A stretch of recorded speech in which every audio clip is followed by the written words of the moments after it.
somebody else. Oh, It's gonna be kind of fun. it's a good rule. Yeah. It's kind of fun. Kelly, we can hear you. Live. We're good.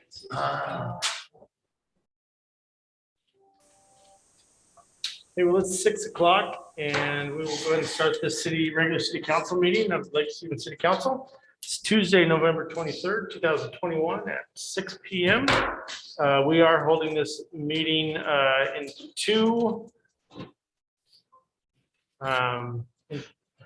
via two ways. Sorry, either Zoom or here in person. So with that, I'll call the meeting to order. I'd ask everyone to stand and join me in the pledge of allegiance. Pledge allegiance to To the flag of the United States of America and to the republic for which it stands, one nation, under God, indivisible, with liberty and justice for all.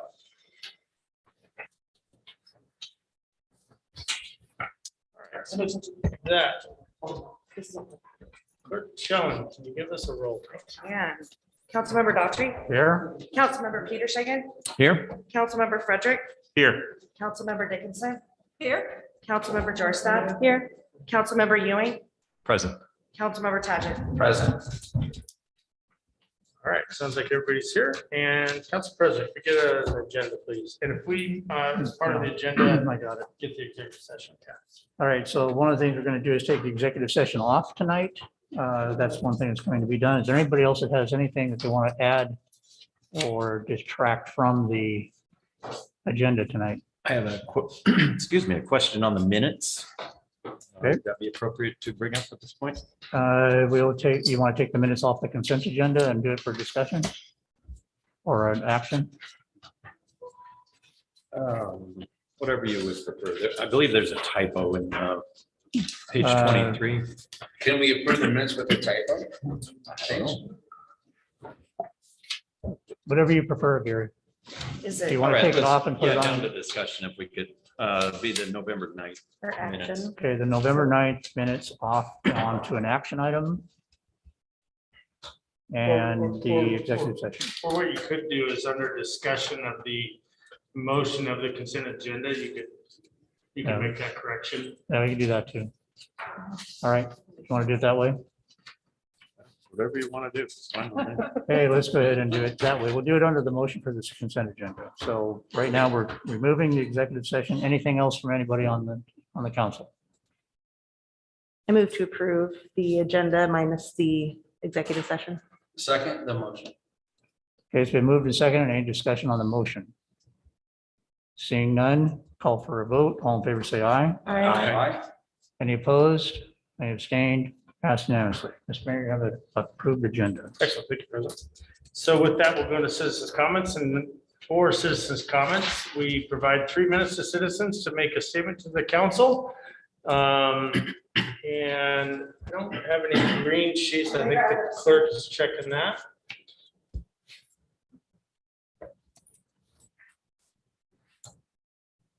No read sheets. Okay. We'll check to see if there's anybody online. If there's anyone online who'd like to provide citizens' comments, please raise your hand online and we'll call you.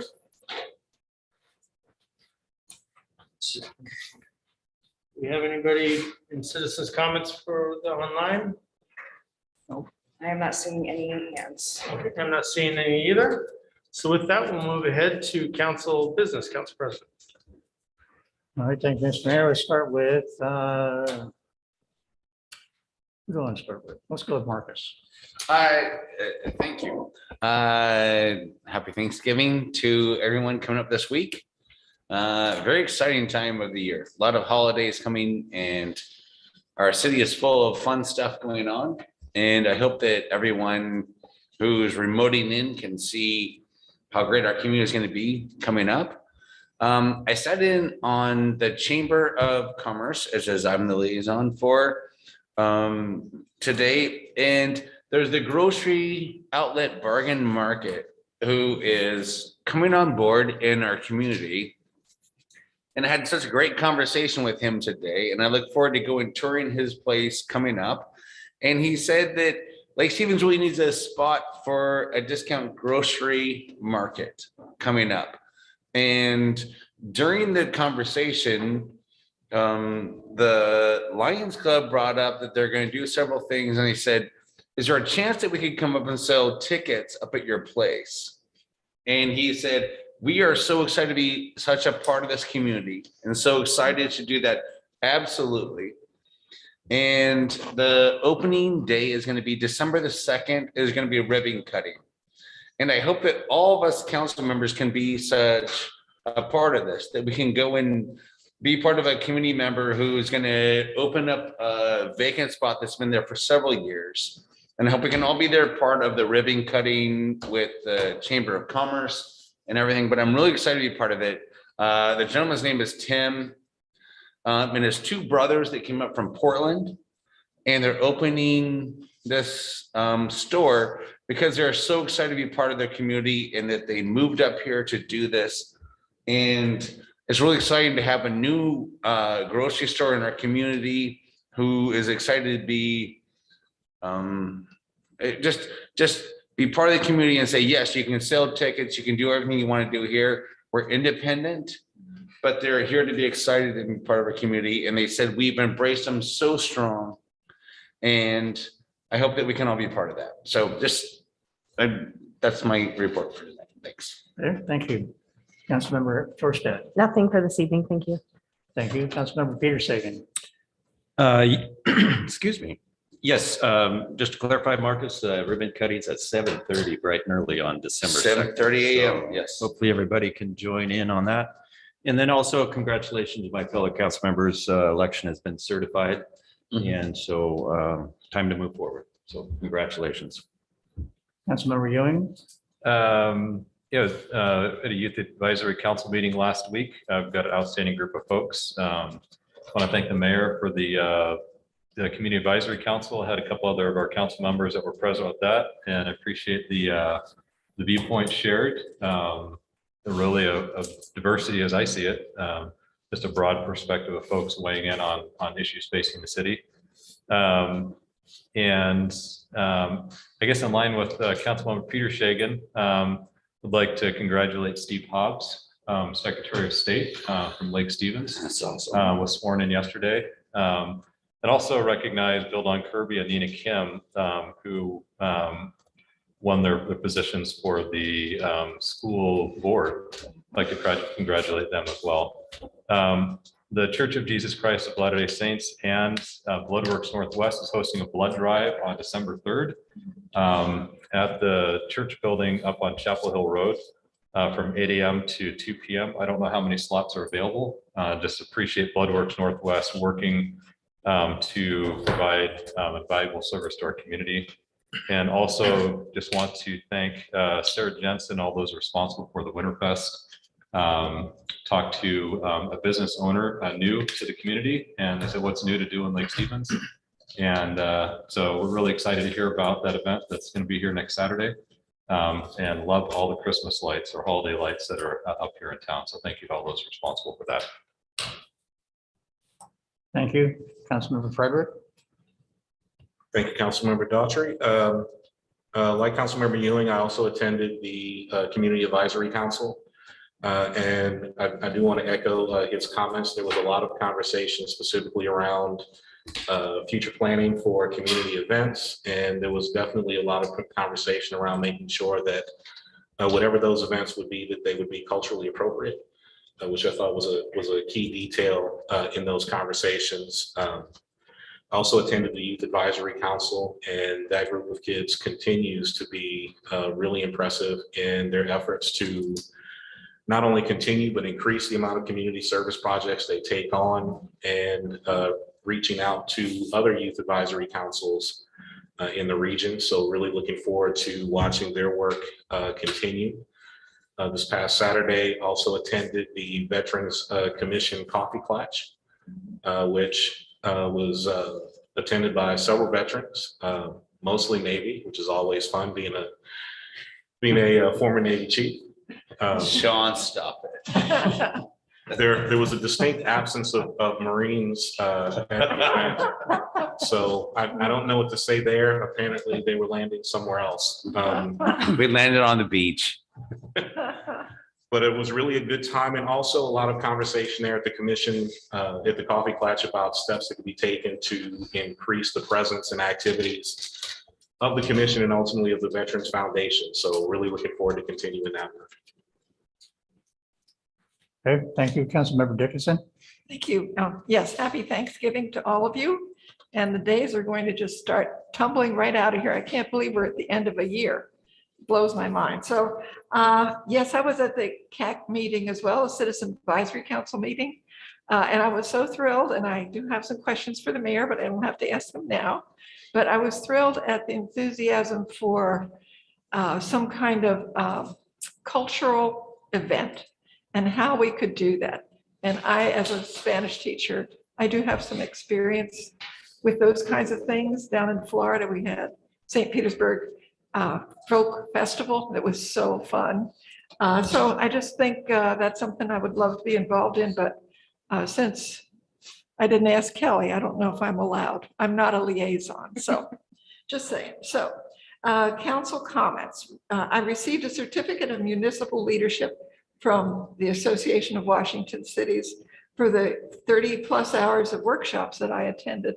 And the most recent one I attended was the Climate Resilience Forum.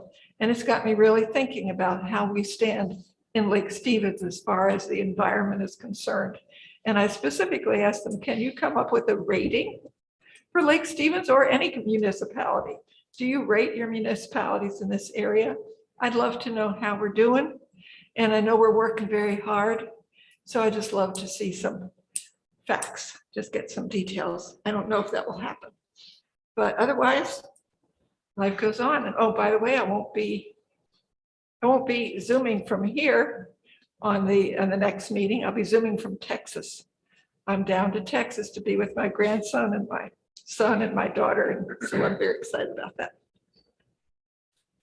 All right, thank you. And for myself, I attended the Coffee Klatch on Saturday also, and the Youth Advisory Council on Thursday night.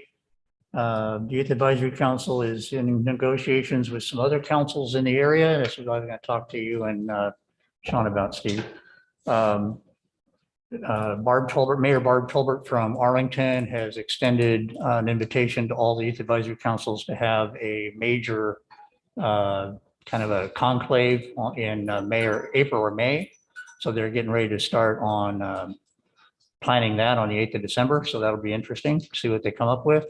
I think it's going to be a pretty cool thing that all the young adults are starting to work on. Hopefully we'll get some great things out of that. And I think that's all I have. Excellent, great reports. I appreciate everyone's work and getting on the community. I just have a couple of things. One, I'd like to congratulate the Lake Stevens High School football team for advancing a little further into the state playoffs, as well as the girls volleyball team who took 7th in state. That's great. Go Vikings. Yeah, go Vikings. That's it, go Vikings. We did, you guys hit a lot of the points that I was going to bring up, so I'm not going to reiterate them, but we did start this last week, had a meeting with staff to start kicking off the APWA accreditation and the planning for that, and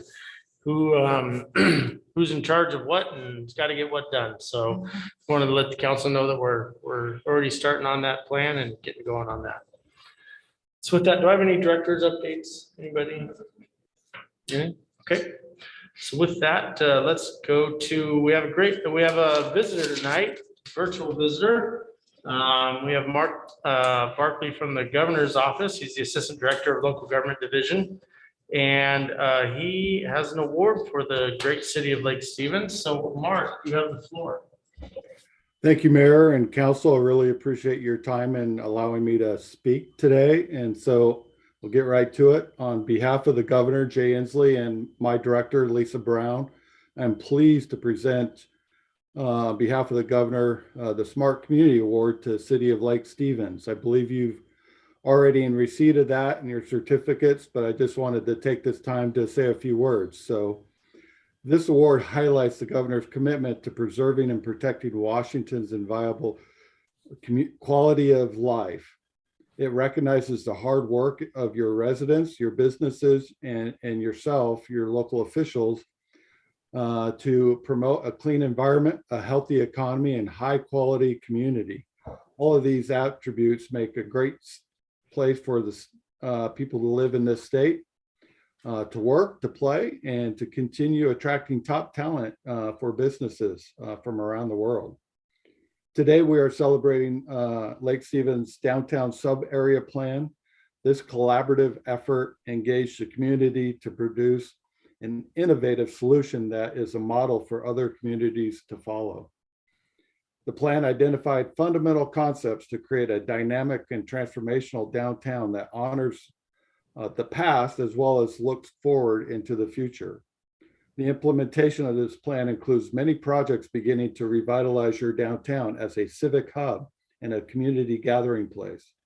The plan of action and vision for the downtown area is a great example for other communities as well, as they analyze the required improvements to the street network, other infrastructure needs, while upgrading the aesthetics and preserving, really, I think it's important, preserving your unique historic and the nature of the community of Lake Stevens.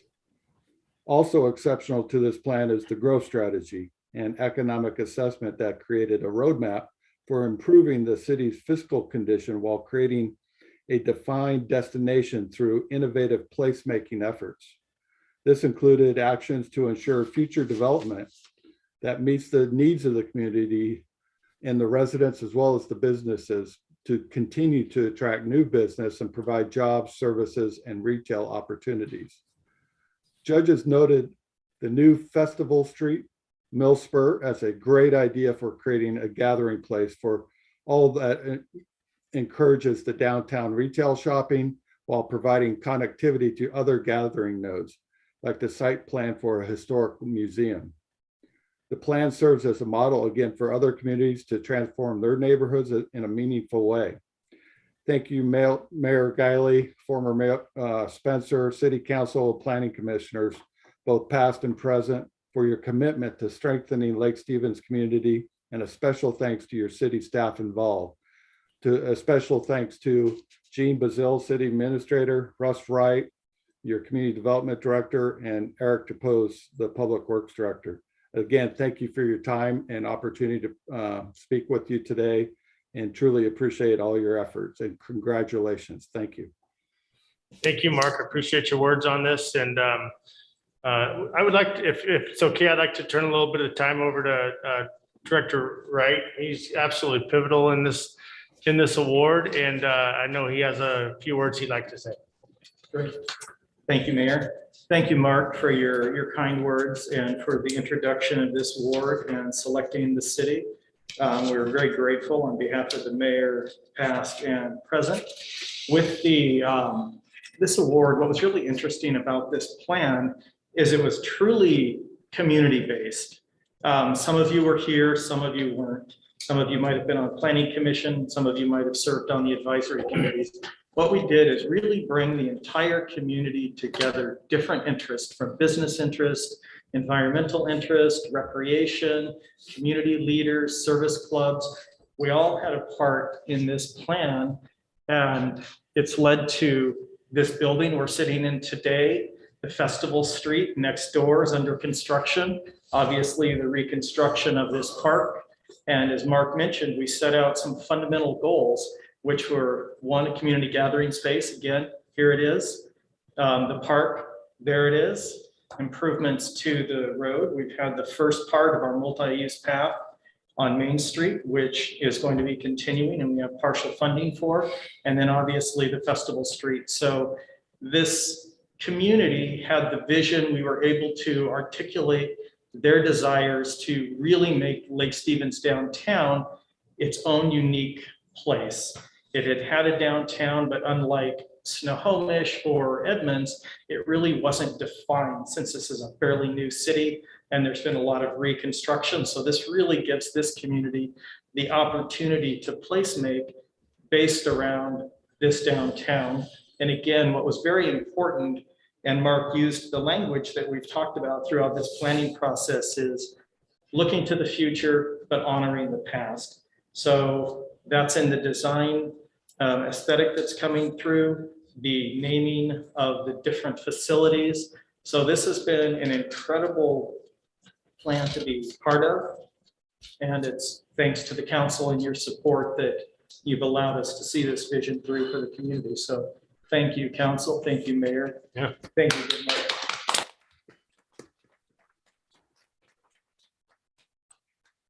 Thank you, Russ. And I think it's important that we recognize the work of Russ, the work of Gene, work of Eric, and really the work of everybody within the city to pull this project together and make it what it is. And we're thriving forward. So I appreciate everyone's work.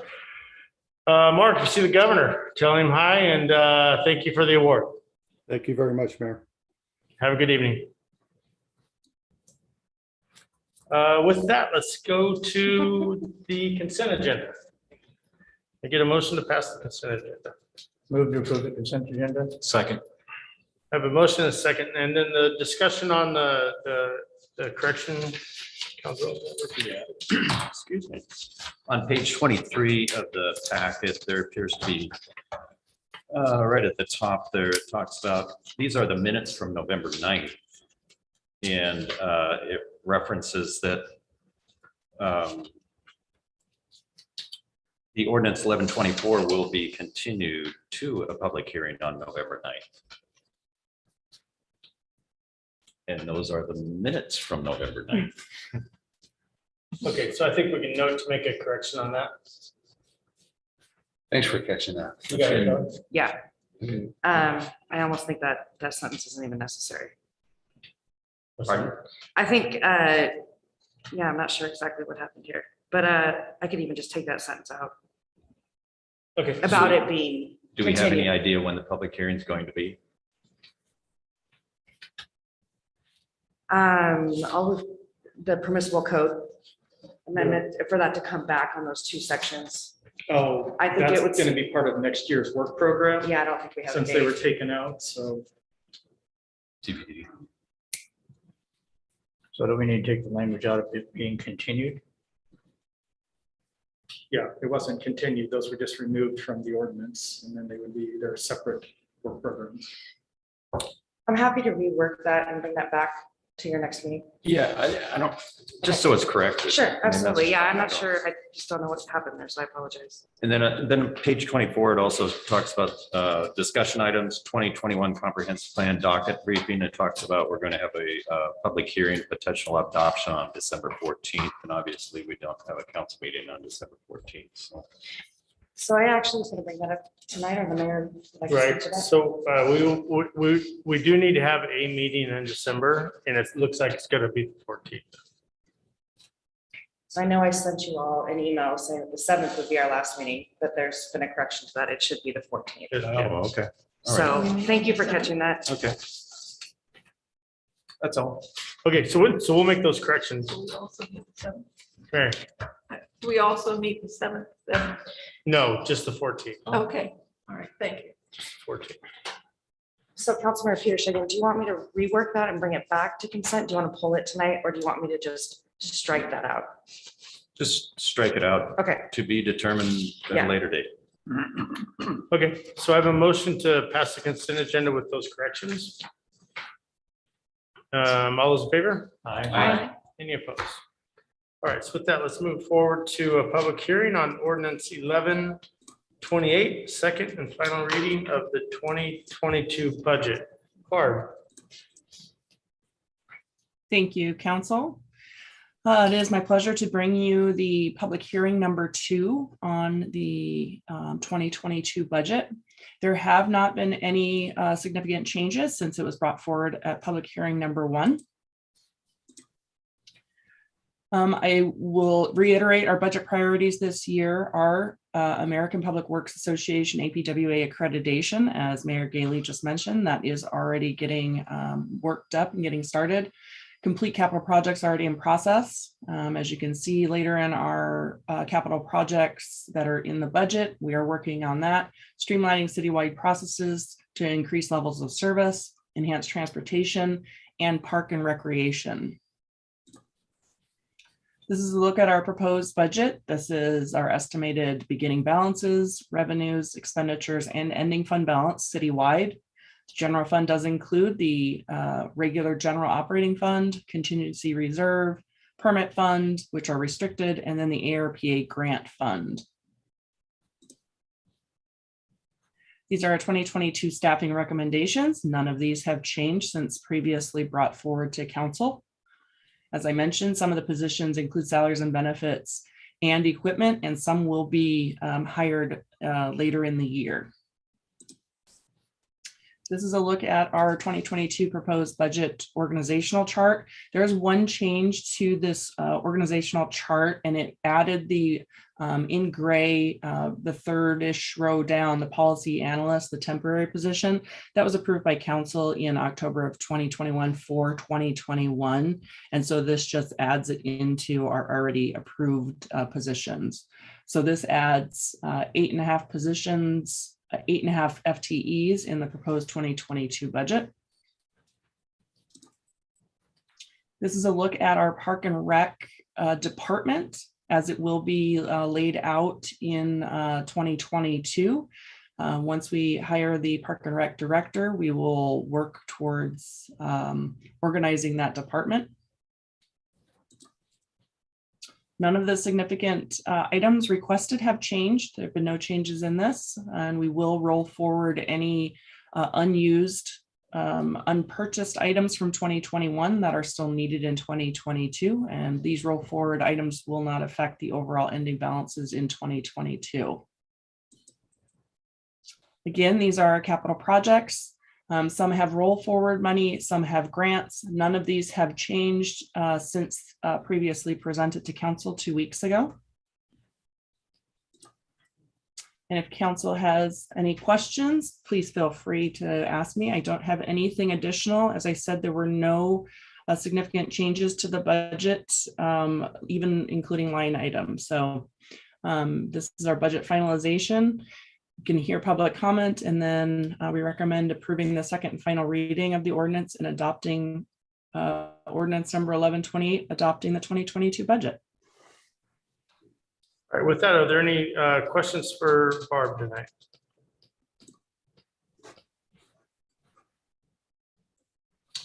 Okay, hearing no questions, I'm going to go ahead and open up the floor for public comments on just the ordinance 1128. Second and final reading of the 2022 budget. Is there anybody in the audience about on the panel? I don't see anyone. Nope. Raise your hand if you have questions on this. Comments? Okay, I'm not seeing any. I'll go ahead and close the public comments portion of the hearing. Is there any further comment, Barb? I don't have any, no. Okay, and any questions for council from the council of the staff? Did we receive any comments, written or oral, from any of the public during this process? We received the one comment prior to the first public hearing that was brought forward, and we have not received anything since. That was from Tom Malik. Okay, that's the only one. Yeah. You sent the email. Okay, great. Thank you. Yeah. Okay, so with that, we'll go ahead and close the public hearing, and I'll look for an action from the council. Make a motion to approve ordinance 1128. I would second that motion. Great, I have a motion to pass ordinance 1128, and I have a second as well. Is there any discussion on the motion? Hearing no discussion, all those in favor? Aye. And any opposed? And the ordinance passes. I appreciate everyone's work on this budget. There's a lot of good hard work put into it and thoughtfulness into it. And it'll help us keep moving forward as a city, and I appreciate everyone's work on it. I'd say congratulations that we put a budget together this year that is a phenomenal budget for our community and the police department and our safety and many other aspects. It's a great budget this year. Yeah. So a lot of hard work. All right, let's move to ordinance 1132, non-conforming code amendments. Melissa.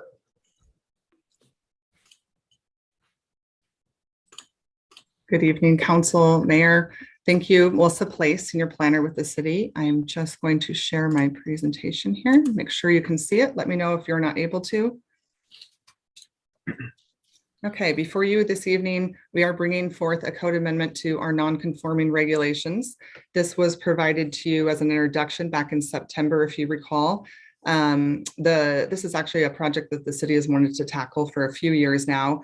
And we finally started working on it earlier this summer. And we took it before Planning Commission 3 times. And let me advance here.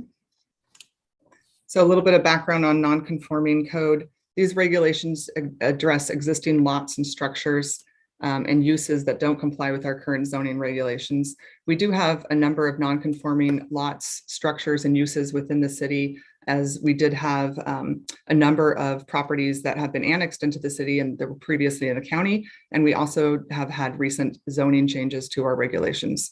The intent and purpose behind our code is to have all of the structures and uses eventually come into conformance with our land use regulations. And as I had mentioned, this is city initiated. This is something we've been wanting to work on for a few years. We have fielded numerous questions over the last few years on uses and structures, and we identified this need to update the code and provide more clarity to staff and property owners. So ultimately, our goal is to update and streamline those non-conforming regulations. The primary section of code is 1432. That's our non-conforming situation section. And we do have other sections of the code under 1408 and 1438 that have language that are associated with that non-conforming chapter. This proposed code language is an attachment 1 to your staff report, and it shows the red line changes that are proposed, both strike through and underline. Okay, so just a brief overview of the process. As I had mentioned earlier, these were introduced to the Planning Commission in June of this year. The commission held a total of 3 work sessions in June, August, and September. Council held 1 work session back in September, and staff sent the 60-day notice of intent to adopt the code amendments to the Department of Commerce back in September 10th. And we did issue a SEPA exemption for that amendments that same day. So I'm just going to go over some of the highlights of the proposed code language that's in the attachment in the staff report. As I had mentioned, this is essentially a complete rewrite of chapter 1432 with revisions to the other chapters, 1408 and 1438. So it does allow a non-conforming structure to be altered and enlarged as long as the extent of non-conformity is not increased. It does not allow a non-conforming use to be enlarged or expanded, which aligns with the city's current shoreline master program language. It allows a single family residence that has been destroyed to be rebuilt in the same footprint, but not enlarged or expanded, which our current code does allow. And I think this question came up on the last introduction to council, but there was a question about additional stories. This new code does allow additional stories in a building so long as all other city and state code provisions are met. That does include maximum height and the setbacks, and that the building footprint's not expanded and the extent of any nonconformity is not increased. When we talked about that back in September, we had talked about additional stories being built, and then there was a discussion about the second or third stories would actually need to be pulled back to meet the current zoning setbacks in case there's fire risk and adjacent property owners. Let's see. So continuing on with the highlights, it does revise the improvement threshold for repaired or altered non-conforming structures to be 25% and revises the destruction threshold to be 75%. It revises the vacation and cessation period from 6 months to 12 months. And then also, and primarily, we revised a lot of the terminology and the definitions, including some new definitions and revising 1438. That's our sub area non-conforming section to be consistent with the new definitions under the new 1432. So ultimately, the findings in the Planning Commission recommendation were that the code amendment meets the approval criteria that we have for land use code amendments in our code, that we met the SEPA requirements and the public noticing requirements. The Planning Commission held a public hearing on October 6th and unanimously recommended approval with no changes. And we did not receive any public testimony at that hearing, nor have we received any written public comments to date on the proposed amendment. Council at this time is asked to adopt ordinance number 1132 following the public hearing and deliberation. And that is it. I'm happy to answer any questions you have at this time. Thank you.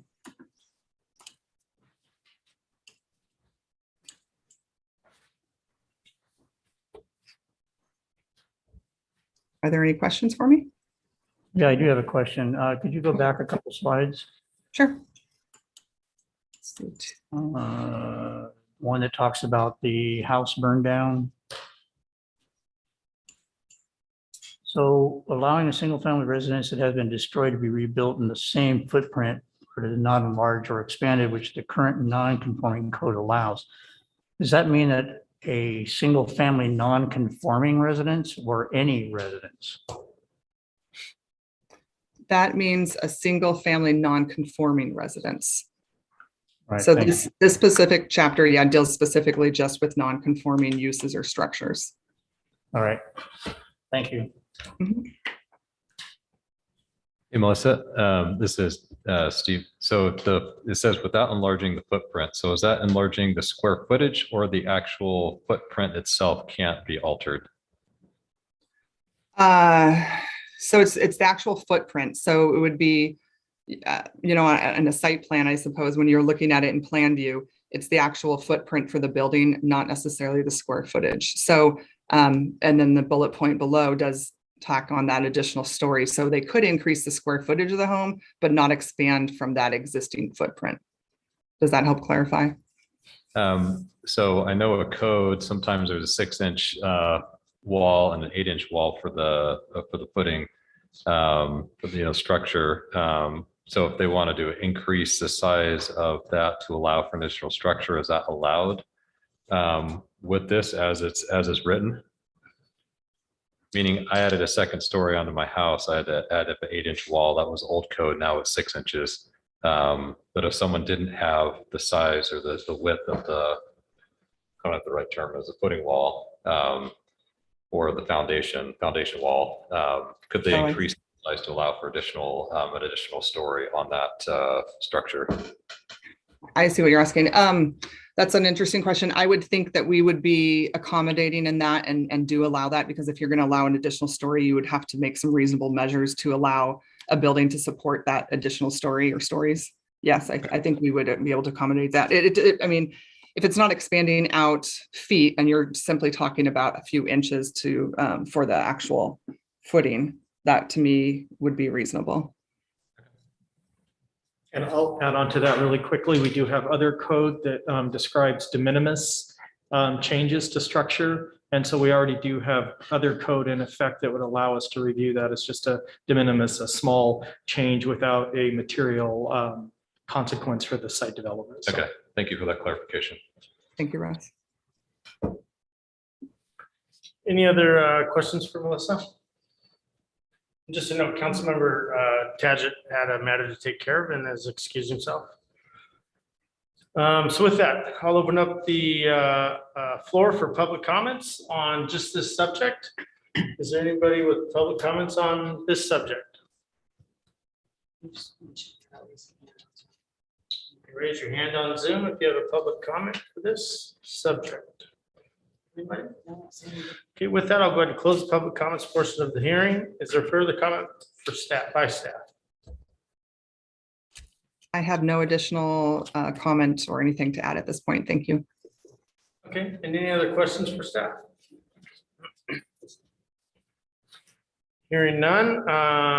Is there any discussion amongst the council members on this subject? All right, you guys are pushing it along here. So with that, I'll go ahead and close the public hearing and I'll look for an action from the council. I move to approve ordinance number 1132, amending LSMC chapter 14.08 and second. 1432 and 1438.017. So sorry, I second.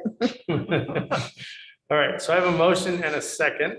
The motion is to pass ordinance 1132 non-conforming code amendments, and we have a second. Any discussion on the motion? Hearing none, all those in favor? Aye. And any opposed? Motion passes. So with that, we'll move to a public hearing on ordinance 1132 Rona rezone. Rona rezone. Melissa, again. Thank you. Melissa Place, Senior Planner with the city. This is the matter before you is for a rezone for the Rona property, and it is LUA 2021-0137. And I'm going to share my screen. I've got a very brief PowerPoint to share with you on this as well.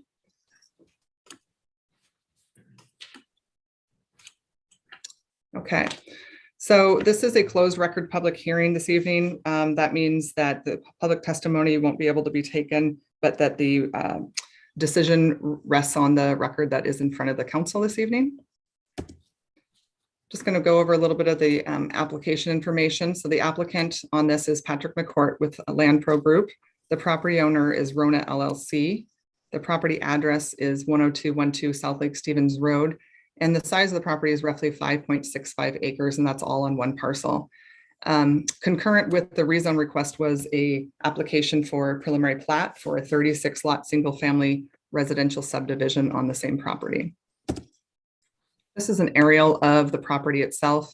It's outlined in yellow on this map, and you can see that it's at the confluence of South Lake Stevens Road and 103rd Avenue Southeast. Directly across the street is Glenwood Elementary, and just to the north is 20th Street Southeast. And you can see that there are a number of other adjacent developments in the area that are fairly recent and also have lots similar to what they're proposing under the subdivision for this particular property. The process for this was that we did receive the application on August 11th of this year. The application and the hearing were publicly noticed. Public meeting was held on August 21st of this year. The rezone is a type 4 permit with a hearing examiner recommendation to the council, and the city council makes the final decision.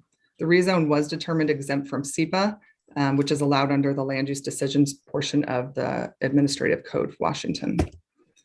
A little bit of information on the rezone and how it meets the city's comprehensive plan and our zoning code. So the comprehensive plan designation for this property is medium density residential, and there's no change proposed to this. The current zoning is R6. The proposed zoning is R8 to 12. When there's no change to the comp plan designation, our code says that it can be a site-specific rezone, and as long as it's compatible with the underlying land use designation. In our municipal code, there is a table 1436-I where it describes the compatibility with the different zoning districts and the different land use designations. And this is compatible, so it is conforming with the comprehensive plan of the city. This property is also located within the 20th Street Southeast Corridor sub-area that the city has a sub-area plan for. This map shows the current zoning on the left-hand side, and on the right-hand side is the proposed zoning for the property. So you can see on the left-hand side, it is R6 in the yellow. On the right-hand side, if it is approved to be rezoned, it would change to the orange designation of R8 to 12. And you can see that in the vicinity, there are other properties that are zoned the R8 to 12 and have the orange designation on them. A little bit of background on the density. So the maximum density for the R6 zoning for this particular property would be 27 dwelling units. Under the R8 to 12, if it's rezoned, the maximum density would be 41 dwelling units. The proposed density under R8 to 12, if it's approved, as proposed by the applicant and the subdivision, is 36. So they fall below that maximum of 31 dwelling units. There are 2 wetlands on the property on the south end of the property, and those are being reviewed under the subdivision application. With the submittal, there was a traffic report, and as part of that traffic report, there are 35 new PM peak hour vehicular trips under the R8 to 12 zoning. That's an increase of 8 trips over what R6 zone would have, but in that it would not increase the level of service that is established for the nearby intersection. So it's a fairly minor change in terms of vehicular trips associated with the rezone change. Ultimately, our findings in the hearing examiner recommendation is the hearing examiner provided a recommendation on November 17th. So just last week, we received that and fed it into the staff report. And he found that the rezone meets all the approval criteria for rezones that we have in the city's code. It also meets SEPA review and public noticing requirements. The hearing examiner did hold the open record public hearing on November 2nd, 2021, and he recommended conditional approval. And that is attached in the staff report as Exhibit B to the staff report for review this evening. And so ultimately at this time, council is asked to adopt ordinance number 1131 following consideration of the hearing examiner recommendation and the project record. And that is what I have for you. So I'm happy to answer any questions you have on the rezone, the Rona rezone at this time. Thank you. For council questions, this is Russ Wright, Director. Just had a couple of comments. Councilmember Ewing had asked about the procedure of this before the meeting, and just so the council's clear, so I think some of you have not seen a rezone. There are a couple of types of rezones.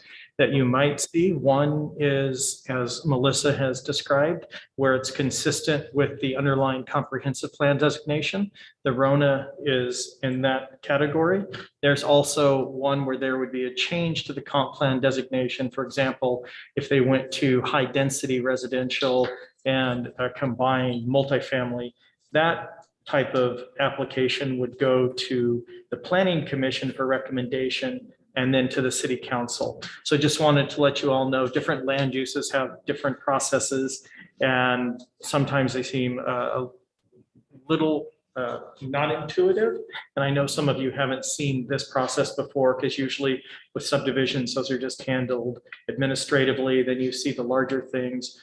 The comp plan changes every year that go through the Planning Commission and into your recommendation. And so this one is just slightly different because it's already consistent with the land use below that. So with that, I'll hand it back over to Senior Planner, please. Okay, do we have any questions for staff? Mary? Well, I've watched this, read this clearly and closely. I'm assuming the homes will be closer together than they would be if they were the R6. And we are not talking about multi-family houses. That would be different, correct? That looks like they're not going to be multi-family houses. I'm wondering if this would fall under the category of affordable. So one of the things that I like to do when I hear about a place and a challenge and something I have to vote on is I get in my car and I go there. So I did drive down to look at that site, and I did see the school and lots of kids, and I'm very concerned. I was grateful to see that there's a plan for sidewalks that made me really happy, but I was thinking also the people live in homes there. If their kids go to school over at the elementary Glenwood, they're gonna have to cross South Lake Stevens Road, and that's something I keep thinking of what's going on 91st when Lake Stevens Middle School and the elementary school that are there, and I see kids taking their lives in their hands to get down 91st. I don't want that to happen. Let's be, to me, I'm just being bossy now, sorry. I hope we can be careful to make sure there's a safe way for the kids to get to school. That was my one concern. Otherwise, it looks like everything's been addressed. It was very well explained. The other thing someone asked was the traffic impact taken during a pandemic might not be quite accurate. Hopefully we'll get out of this that we're in. Counting on you, Sean. So that's all I have to say, but thank you for this. I like to have this opportunity. It's really great to have an opportunity to see how this all works. So Councilmember Dickinson, I have two comments. One, and this may happen in the future, but this council needs to have a operational definition of affordable housing that everybody agrees to. Okay. When we start throwing around the moniker of affordable housing, it can be taken several different ways. The actual operational definition of affordable housing is a person can get into a house and not pay more than 30% of their income to that housing. That's the official definition of affordable housing. And in the future, I would hope that maybe this council will take that on as the definition every time we talk about affordable housing. Okay. So that we're very specific on what we're talking about, because it brings up many different emotional type responses from different people. So we need to make it clear what that is. So I'm hoping that we can take that up sometime, make that an official definition of this council. Thank you. The second one is I've had the opportunity in the last several months to watch what's going on in the north portion of this map with the kids coming from the northwest section of this area. And I can tell you that the traffic in that area during the school time is minimal. And it looks relatively safe. And most of the kids that are walking from the northwest section of that are being monitored by their parents, from what I could see. And I have been up in that area a lot during the morning portion of school. I don't know about the afternoon. I haven't been there in the afternoon, but in the morning, when they're crossing South Lake Stevens Road, it looks like it's pretty safe. Good. I'd also like to say that I know that there's going to be sidewalks in this because every development we have does sidewalks. Right, Oh. right. Thank you. Just a quick comment. So I thank you for that clarification and the stating out loud the definition of affordable housing. I do think that's very important that we are consistent. I am assuming then that this is not an affordable housing development. Maybe that's a question for More than Melissa. likely, it's market rate. It's market rate housing. And then I think, of course, there'll be sidewalks. Is there already a crosswalk? There's a crosswalk. If you look at the map up there at the northwest section, there's a crosswalk right just on the next parcel over. Where there's a little driveway right there. There's a crosswalk right there. And then there's a crosswalk up to the northeast of that right there where the cursor's at. There's one right there. And then there's two crosswalks in front of the school. In front of the school across from where the proposed development location is? Okay, thank you. Yeah, there'll be some crosswalk enhancements that will get folks from this new subdivision over to the school. And then we're also talking about how do we, there's the section to the south that goes down to it goes down to 26th. We're talking about, can we complete that section of sidewalks as well? That would help the folks out of the one of the area, those kids to get to school safely as well. Thank you. I'm sorry, I do have one more question. Where will be the access into this development? Will it be on the road across from the school? It's off of 103rd according to the plan. Okay. Yeah, it's right. It's right in front of the school. Right. So Melissa, I do have a quick question, given that that's where the access is. Were any of the traffic studies and looking at the number of vehicular trips, was that looked at during school? If I may, I'll just jump in to try and help answer. That is correct. The access, there'll be one access and it'll be right where my cursor is on the very southernmost. Yeah. I think it just cut out. Oh, no. We can hear you now. Okay, good. The internet just cut out. So the traffic impact analysis for this project did look at the school hours and how the proposed development trips would relate to the traffic for the school. And that was actually addressed as part of the subdivision review and in front of the hearing examiner. There is so it wasn't specific to the rezone, but it was as part of the actual subdivision development. And there will be sidewalks on the northern side, all along South Lake Stevens Road and all along the eastern side of 103rd Avenue Southeast.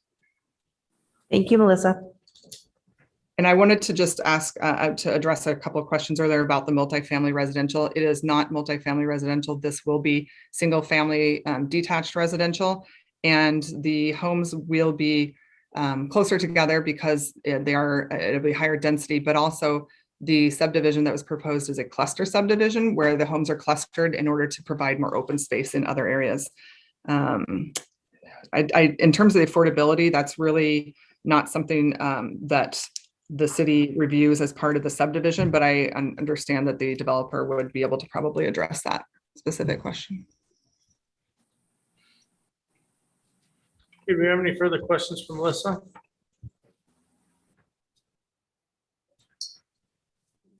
Hearing none, is there any deliberation between council? I do have one more question, Melissa. I'm sorry, backing us out of that. When the hearing examiner says that they recommend it conditionally, what does that mean? I read through the document there on Exhibit B. I didn't see any condition. Am I misinterpreting that? So when he recommends conditions, there's usually conditions associated with the approval. He'll say, this project is approved on the conditions that it meets these specific conditions. And in this condition, and this specific instance, there were 3 conditions under the recommendation. That's on page 13 and 14 of Exhibit B. So I don't know if your packet maybe got cut off, but there were 3. One is that the rezone is contingent upon final approval by council. The second condition is that the rezone by the council must first be obtained to the preliminary plat being approved. And the third was that all future development must comply with federal, state, and local regulations in effect at the time of application. So those were the 3 conditions that he approved it with. All right, I didn't read it that way. Okay, thank you. I didn't read that as a condition. I read it as recommendation. So, okay, got it. Oh, I see. Okay, yeah, well, recommendation to city council on those conditions, but you are ultimately the final decision and can change those conditions or add additional conditions on your own. Thank you, Melissa. You're welcome. Okay, with that, any other questions or deliberation? Hearing none, I'll go ahead and close the public hearing and look for an action from the council. I'll move to approve ordinance 1131. Second. You have a motion and a second to approve ordinance number 1131. Is there any discussion on the motion? Hearing none, all those in favor Aye. Aye. and any opposed? With that, the motion passes.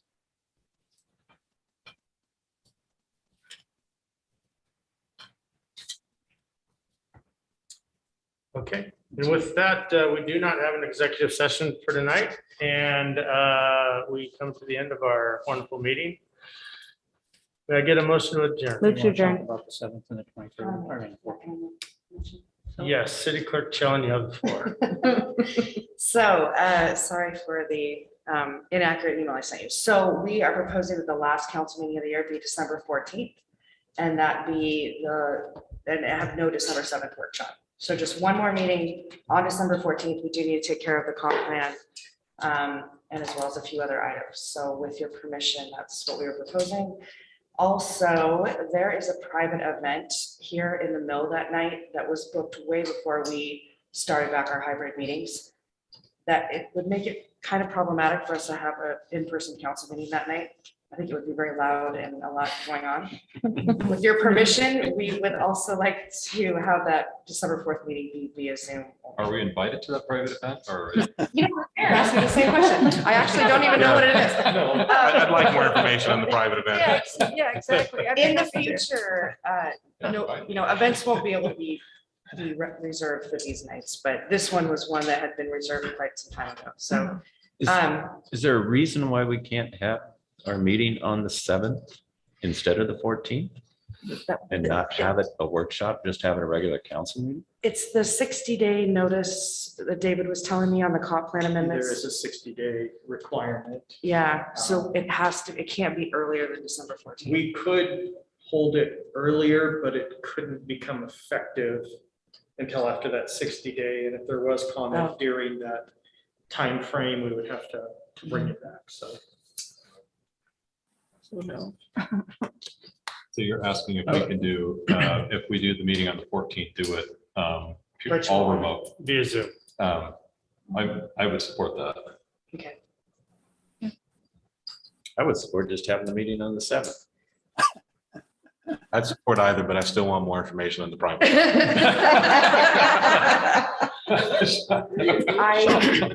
Russ, I don't know enough about the process of what you just talked about, so.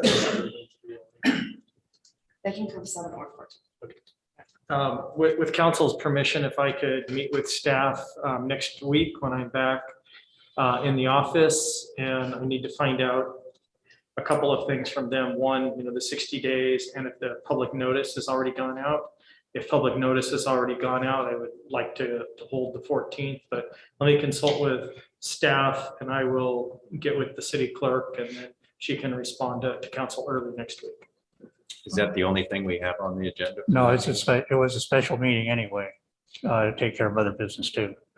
So, We have a presentation from Urban 3. Yeah. And I think from Urban 3, we have a presentation as well. And then We have there a was one other- couple of contracts that we need to get approved before the end of the year. Yeah. so it wasn't going to be a workshop. It was going to be a special meeting. No, I get that, but I was, we're not having a workshop, so why not have a meeting on the 7th? Yeah, let's have Russ take a look at that and we'll get back. Okay, do more than that. Now can I get a motion to adjourn? Move to adjourn. Angie, did Second. you? I heard Angie, she was. I move in second. Nice try. If she did second, I'll second it. Is it coming to the end of the year? Yes. Yes. So I have a motion and a second to adjourn. All those in favor? Aye. And any opposed? Great. Thanks very much for your work. Go out and do great things. And